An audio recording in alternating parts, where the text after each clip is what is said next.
নদী ভাঙনে আবারও দুর্দশায় পড়েছেন উপকূলীয় হাওর অঞ্চলের মানুষ।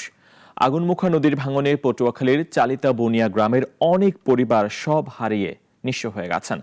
গোপালগঞ্জে ভাঙনের সড়ক ও ব্রিজ ধসে পড়ায় ৩০টি গ্রামেরও যোগাযোগ বন্ধ হয়ে গেছে। প্রতিনিধিদের পাঠানো তথ্য ছবিতে আরো জানাচ্ছেন সুলতানা মরিয়ম। আগুনমুখা নদীর ভাঙনে দিন দিন ছোট হয়ে যাচ্ছে চালিতা বুনিয়া।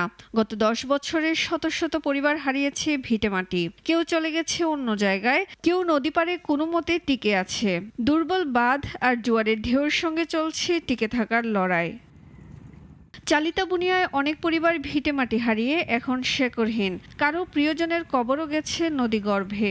টেকসই বাঁধ ও নদীটি রক্ষায় দ্রুত ব্যবস্থা নেয়ার দাবি ভুক্তভোগীদের। এই ধারে যে গ্রাম আছে, 2টা গ্রাম আছে আমাদের এখানে, 2টা গ্রাম, ওই খালের ওপার একটা এপার একটা, দোনোটা গ্রামে চলে গেছে। কারণ আমার বয়সী 3বার ভাঙ্গুলিতে চলে গেছে, এখন আবার এই অবস্থায় ভাঙতেছে। চালিতা বুনিয়া রক্ষায় ব্লক বাঁধ নির্মাণে পানি উন্নয়ন বোর্ডকে অবহিত করার কথা জানান সংশ্লিষ্ট কর্মকর্তা। চালিতা বুনিয়া ইউনিয়নটাকে রক্ষা করার জন্য এবং এখানে যারা আছে বসবাস করে জনগণ, তাদেরকে রক্ষা করার জন্য যেন পানি উন্নয়ন বোর্ডের মাধ্যমে স্থায়ী ব্লক বাঁধ নির্মাণ করা যায়, সেটার জন্য আমি পত্র মারফত যোগাযোগ করব।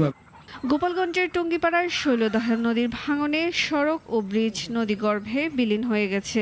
এতে যোগাযোগ বিচ্ছিন্ন হয়ে পড়েছে ৩০টি গ্রামের প্রায় ৭০,০০০ মানুষ। বিপাকে পড়েছেন কৃষক থেকে শিক্ষার্থী সবাই।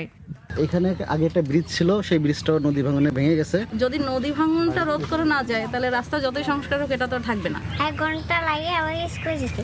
ভাঙন এলাকা পরিদর্শন ও ক্ষতিগ্রস্তদের জন্য সরকারি পুনর্বাসনের ব্যবস্থা নেওয়ার কথা জানান সংশ্লিষ্টরা।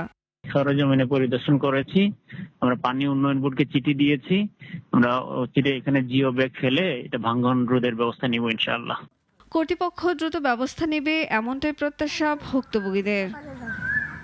সুলতানা মরিয়ম, নাগরিক।